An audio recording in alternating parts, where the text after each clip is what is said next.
अस्सलामुअलैकुम दोस्तों और साथियों, उम्मीद है आप लोग खैरियत से होंगे। इस वीडियो में हम ये वीडियो शुगर के मरीज़ जो है उनके लिए है। दो बातें हमने करनी हैं। एक तो ये कि जो शुगर की अलामात क्या होती हैं, और दूसरा हमने बात करनी है कि शुगर की तशख़ीस कैसे करते हैं, टेस्ट कौन से करवाए जाते हैं। अलामात से पहले हम शुगर को तकसीम करेंगे दो हिस्सों में कि दो किस्म की शुगर होती है। एक होती है टाइप 1 डायबिटीज़ मेलाइटस, एक होती है टाइप 2 डायबिटीज़ मेलाइटस। टाइप 1 आमतौर पे 10 से 20 साल की उम्र के जो लड़के लड़कियां हैं उनमें तशख़ीस होती है, और इसमें उनका जो लबलबा होता है, जो पैंक्रियाज होता है, वो बिल्कुल भी शुगर नहीं, वो इंसुलिन नहीं बना रहा होता। जब वो इंसुलिन नहीं बनाता तो इंसुलिन का क्या काम है कि अगर मैं कोई चीज़ अभी मीठी खाता हूँ तो मेरे खून के अंदर ग्लूकोज जाएगी। उस ग्लूकोज को इंसुलिन हमारे सेल्स के अंदर भेजती है, जहाँ पर वो हमें एनर्जी के लिए, हमें मुख्तलिफ़ किस्म के जो काम करने के लिए जिस्म को तवानाई चाहिए होती है, एनर्जी चाहिए होती है, वो बनती है उस ग्लूकोज से। लेकिन अगर इंसुलिन बन ही नहीं रही तो आप शुगर चेक करेंगे तो वो बहुत ज़्यादा आएगी। तो जो जवान लड़के लड़कियां होते हैं तो उनमें जो शुगर की किस्म होती है, इसको हम कहते हैं टाइप 1 डायबिटीज़ मेलाइटस। वजह अक्सर इनमें ऑटो इम्यून होता है, यानी आपका अपना जो इम्यून सिस्टम होता है वो आपके जो लबलबा है इसके अंदर जो सेल्स होते हैं, जिसको हम पैंक्रियाटिक बीटा सेल्स ऑफ लैंगरहैन कहते हैं, आइसोलेट सेल्स होते हैं, तो उनको जो है ये वो जो एंटीबॉडीज़ हैं वो ख़त्म करती हैं, वो तबाह करती हैं, वो डिस्ट्रॉय करती हैं। और अक्सर फैमिलीज़ के अंदर अगर एक बच्चे को है तो दूसरे को चांसेस होते हैं, या माँ बाप में से एक को है। जैसे अगर माँ को है तो उसके बच्चों में 30% चांसेस होते हैं, लेकिन अगर बाप को शुगर है तो 60% ज़्यादा चांसेस होते हैं। और अगर जुड़वा बच्चे पैदा हों और एक को टाइप 1 डायबिटीज़ है तो दूसरे को भी 50% के करीब चांसेस होते हैं कि टाइप 1 शुगर हो सकती है। टाइप 1 की अलामात क्या होती हैं? क्योंकि इंसुलिन बनती नहीं है, बहुत ज़्यादा शुगर ऊपर चली जाती है। जब शुगर ऊपर ज़्यादा जाती है तो एक ख़ास लेवल पे जाने के बाद वो गुर्दों से बाहर निकलती है। बाहर निकलते हुए वो पानी को अपने साथ खींच के लेके आती है। तो जब पानी को ज़्यादा खींच के लाती है तो इन बच्चों को यूरिन बहुत ज़्यादा आता है, छोटा पेशाब बहुत ज़्यादा आता है। जब वो बहुत ज़्यादा आता है तो पानी की कमी होती है जिस्म में, जिसकी वजह से ये बच्चे पानी बहुत ज़्यादा पीते हैं, यानी पोलीयूरिया, छोटे पेशाब का ज़्यादा आना, पोलीडिप्सिया, पानी का बहुत ज़्यादा ये पीते हैं, और इनमें वज़न की कमी शुरू हो जाती है। क्यों शुरू हो जाती है? क्योंकि हमारा जिस्म आमतौर पे ग्लूकोज इस्तेमाल करता है अपनी तवानाई या एनर्जी के ज़रिए के तौर पे। जब वो सेल्स के अंदर नहीं मौजूद है लेकिन खून में पड़ी है सिर्फ, तो वो प्रोटीन और फैट को इस्तेमाल करता है। जब प्रोटीन जो होती है वो हमारे पट्ठे होते हैं, मसल्स होते हैं, और फैट जो हमारा पेट की या बाकी जो हमारा तोंद निकली हुई होती है, लोग कहते हैं आप बड़े सेहतमंद हैं, तो जब वो दोनों इस्तेमाल हो जाएंगी एनर्जी के सोर्स के तौर पे तो इंसान का वज़न कम होना शुरू हो जाता है, तो वेट लॉस हो गया। इसके अलावा जब किसी को ये सब कुछ हो रहा होता है तो फिर उसको भूख ज़्यादा लगती है, वो ज़्यादा खाता है हालांकि वज़न कम हो रहा होता है, तो पोलीफेजिया यानी ज़्यादा खाना जो है वो भी इसमें शामिल है।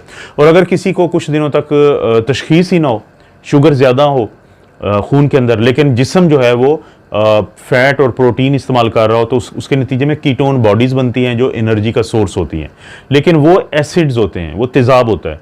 तो जिसके बाद फिर इस तरह के बच्चों को अक्सर उल्टियाँ लगती हैं और इनका होश का लेवल भी ख़राब होना शुरू हो जाता है। तो ये हैं अलामात टाइप 1 डायबिटीज़ मेलाइटस की: पोलीयूरिया, पोलीडिप्सिया, पोलीफेजिया, वेट लॉस और कन्फ्यूजन, डिसोरिएंटेशन वगैरह ये हो सकती है। तो दूसरी है टाइप 2 डायबिटीज़ मेलाइटस। वो आमतौर पे 35-40 साल की उम्र के लोगों को जाके होती है। उसकी वजह उनका जो लबलबा होता है वो इंसुलिन तो बना रहा होता है, अगरचे आहिस्ता आहिस्ता वो उसमें कमी आना शुरू हो जाती है, लेकिन जो इंसुलिन है वो आगे जिस सेल्स के ऊपर उसने काम करना होता है ग्लूकोज को अंदर भेजने के लिए, तो वहाँ पे रेजिस्टेंस होती है, वो इंसुलिन प्रॉपर काम नहीं कर पाती, मज़ाहमत होती है, जिसको हम इंसुलिन रेजिस्टेंस कहते हैं। तो टाइप 2 जो डायबिटिक होते हैं मरीज़, ये इनका वज़न आमतौर पर कम नहीं होता क्योंकि कहीं ना कहीं पे इंसुलिन कुछ पड़ी होती है जो गुजारा कर रही होती है। पता कैसे चलता है आमतौर पे जो टाइप 2 डायबिटिक्स का? या तो रूटीन का कोई ब्लड का टेस्ट करवाएंगे तो उसमें पता चल जाता है, या फिर यूरिन का टेस्ट करवाएंगे तो उसमें ग्लूकोज आ रही होती है, या फिर बाज़ इनमें थोड़ा बहुत कीटोन बॉडीज़ आना शुरू हो जाती हैं यूरिन के अंदर, और बाज़ जो है इनके जिस्म के ऊपर कुछ निशान बनते हैं, जैसे गर्दन की जो पीछे का एरिया होता है, और इसी तरह से जो एक्जिला हैं, और इसी तरह से जो ग्रोइन का एरिया होता है, तो वहाँ पे जो जिल्द का कलर है वो काला होना शुरू हो जाता है और वो पक्की जिल्द होना शुरू हो जाती है। तो इसको थोसिस नाइग्रिकेंस कहते हैं। और इन लोगों को ज़ख़म बहुत बनते हैं, इन लोगों को जिस्म की ख़ारिश शुरू हो जाती है, जो जिल्द पे ख़ारिश शुरू हो जाती है, उसके अलावा जिल्द पे ज़ख़म बनना शुरू हो जाते हैं। ख़वातीन में जो है वो फंगल इन्फेक्शन कैंडिडल वेजिनाइटिस शुरू हो जाती है, और बाज़ का जो मर्द हैं उनको भी नाजुक जो औज़ा हैं वहाँ पे कोई ना कोई ज़ख़म बनेगा, तो वो एक वजह होती है। उससे फिर डॉक्टरों की तवज्जो हो जाती है कि हो सकता है कि इस शख्स को टाइप 2 डायबिटीज़ हो। बाज़ औक़ात ये टाइप 2 जो डायबिटिक्स होते हैं इनके अंदर कोलेस्ट्रोल बहुत ज़्यादा बढ़ा हुआ होता है, जिसकी वजह से फिर छोटे छोटे जिस्म पे गिल्टियाँ या दाने बनते हैं, जिसको इरप्टिव ज़ैंथोमास कहते हैं या इरप्टिव एक्ज़ैंथोमास कहते हैं। और अगर बाज़ औक़ात डॉक्टर जब मुआयना करते हैं किसी भी वजह से, यानी बाज़ औक़ात इन लोगों की जो बिनाई है वो कम होना शुरू हो जाती है, क्योंकि जो टाइप 1 है उसमें भी चांसेस होती हैं अगर शुगर बहुत बड़ी हो तो जो आँख है वहाँ पे पानी जाता है, फ्लूइड जाता है। तो अगर किसी को टाइप 2 है तो उनकी भी आंख में वहाँ पे चिकनाई की जो है वो ख़ास तौर पे अगर कोलेस्ट्रॉल भी आपका बढ़ा हुआ है तो उसके कुछ निशान बनते हैं जिसे लाइपीमिया रेटिनालिस कहते हैं। तो ये कुछ चीज़ें जिसकी वजह से डॉक्टर की तवज्जो जाती है टाइप 2 डायबिटीज़ मेलाइटस के मरीज़ की तरफ। तो फिर क्या टेस्ट किए जाते हैं लोगों के जिससे पता चलता हो कि उसको टाइप 1 है या टाइप 2 है। एक तो ये होता है कि रात को अगर कम से कम 8 घंटे कुछ ना खाया हुआ हो, उसके बाद अगर शुगर चेक करते हैं जिसको हम फास्टिंग ब्लड शुगर कहते हैं, अगर उसका लेवल 126 से ज़्यादा हो तो इसको हम कहते हैं कि, और एक से ज़्यादा मौके पे हो, ये इसको कहते हैं कि इसको शुगर है। अगर 100 यानी 100 और 125 के दरमियान हो तो इसको हम प्री डायबिटीज़ या इम्पेयर्ड फास्टिंग ब्लड शुगर कहते हैं। इसका मतलब है कि इसके चांसेस हैं कि शुगर हो सकती है बाद में। तो एक तो फास्टिंग ब्लड शुगर हम चेक करवाते हैं, और एक होती है हम उसको कहते हैं रैंडम भी आप कह सकते हैं, और बाज़ औक़ात हम लोगों में एक शुगर का ख़ास होता है कि जिसको हम ग्लूकोज टॉलरेंस टेस्ट कहते हैं, कि लोगों को हम कहते हैं कि उन्होंने रात को 12 बजे के बाद कुछ नहीं खाना, सुबह उनको 300 ml का जो पानी होता है, यानी एक जो आम गिलास है वो 250 ml होता है, तो उसके अंदर 75 ग्राम यानी 75 ग्राम ग्लूकोज डाल के उनको पिलाई जाती है, और उसके 2 घंटे के बाद जो शुगर चेक करते हैं अगर तो वो 200 से कम है तो नॉर्मल है, लेकिन अगर 200 से वो ज़्यादा है तो इसका मतलब है कि ये शुगर हो सकती है अगर एक से ज़्यादा मौक़ों पे हो। और इसी तरह से अगर 140 और 200 के दरमियान हो तो ये प्री डायबिटीज़ है या इम्पेयर्ड ब्लड शुगर है। लेकिन अगर ये नहीं भी करते तो आमतौर पे हम रैंडम ब्लड शुगर करवा लेते हैं कि खाना खाने के 2 घंटे के बाद चेक करवाते हैं, अगर वो 200 से ज़्यादा हो तो फिर ये शुगर है, 140 और 200 के दरमियान हो तो प्री डायबिटीज़ है या चांसेस हैं कि शुगर हो सकती है आगे जाके इम्पेयर्ड, इसे रैंडम ब्लड शुगर कहेंगे। तो और अगर 140 से कम है तो फिर इसका मतलब है कि शुगर नहीं होगी। बाज़ औक़ात हम यूरिन का टेस्ट करवाते हैं, तो यूरिन में हम वो स्ट्रिप से चेक करते हैं तो शुगर का पता चल जाता है, लेकिन यूरिन के अंदर जो शुगर होती है वो बाज़ औक़ात प्रेगनेंसी की वजह से भी हो सकती है और बाज़ औक़ात वो गुर्दों के मसले की वजह से भी हो सकती है। लेकिन कुछ लोग इस पे भी थोड़ा इन्हिसार करते हैं ताकि देखा जाए कि शुगर आ तो नहीं रही गुर्दों से बाहर, जिस्म से बाहर तो नहीं गिर रही।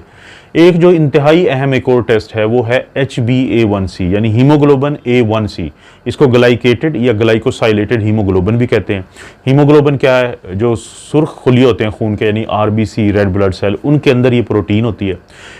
आहिस्ता आहिस्ता जो ग्लूकोज है इसके साथ अटैच होना शुरू हो जाती है, और क्योंकि जो RBC है या रेड ब्लड सेल है इसकी जो लाइफ स्पैन है या उम्र है वो 120 दिन या 3 महीने है, तो हम आमतौर पे कहते हैं कि HbA1c चेक करवाएं। अगर ये 6.5% से बढ़ी हुई है तो पिछले 3 महीने आपकी जो शुगर है वो बढ़ी हुई थी, और ख़ास तौर पे पिछले 1 से 1.5 महीने। तो अगर तो किसी की HbA1c 6.5% से ज़्यादा है तो फिर उसको शुगर के चांसेस हैं कि एक से ज़्यादा मौके पे अगर आपकी फास्टिंग भी ज़्यादा आ रही है, आपका रैंडम ब्लड शुगर भी ज़्यादा आ रही है और आपकी HbA1c भी बढ़ी हुई है, इसका मतलब है कि फिर आपको शुगर है। लेकिन अगर 5.7 और 6.4% के दरमियान है तो ये प्री डायबिटीज़ या इम्पेयर्ड HbA1c है, यानी इसका मतलब है कि आप मोहतात हो जाएं वरना आपको ये शुगर निकलेगी कुछ अरसे के बाद। और अगर 5.7% से कम है तो इसका मतलब है कि ये HbA1c नॉर्मल है। तो HbA1c भी बड़ा अहम टेस्ट है। तो अगर मैं फाइनल बताऊं कि फास्टिंग ब्लड शुगर और रैंडम ब्लड शुगर या जो ग्लूकोज टॉलरेंस टेस्ट है और HbA1c ये सबसे अहम टेस्ट समझे जाते हैं कि जिसकी बुनियाद पे फिर जो शुगर है उसकी तशख़ीस हो जाती है। अगर किसी की तशख़ीस हो जाए और उसको फिर इलाज बता दिया जाए तो घरों में मॉनिटर करने के लिए लोग फिंगर से भी चेक करते हैं कि वो फिंगर प्रिक करते हैं। जो कैपिलरीज क्या होती हैं वो खून की सबसे छोटी नालियाँ होती हैं, यानी जो दिल खून फेंकता है पूरे जिस्म के मुख्तलिफ हिस्सों की तरफ, जिन नालियाँ से जाता है उसको हम आर्टरीज कहते हैं।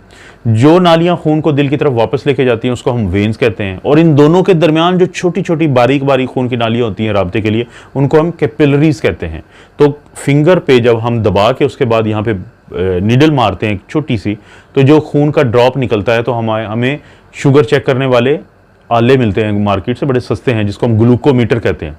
तो उसके से भी चेक किया जा सकता है कि किसी की शुगर कितनी है और कितनी मैनेजमेंट अच्छी चल रही है, क्योंकि 15 से 20% फ़र्क आता है कि जो लेबॉर्ट्री से चेक करवाई जाती है। लेकिन घरों में जो मुसलसल चेक करने के लिए ये एक इंतहाई अहम आला है जो शुगर के मरीज़ों के घर में लाजमी पड़ा हो, और ये अच्छी कंपनीज़ के बड़े सस्ते आ जाते हैं।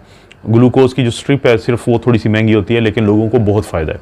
तो दोस्तों, ये शुगर के जो मरीज़ हैं उनमें अलामात क्या होती हैं और तशख़ीस कैसे की जाती है, ये वो तरीके हैं। फिर आपके जो डॉक्टर हैं फिर आपको खुराक की वो एहतियात बताएंगे, फिर आपको दवाइयों की एहतियात बताएंगे।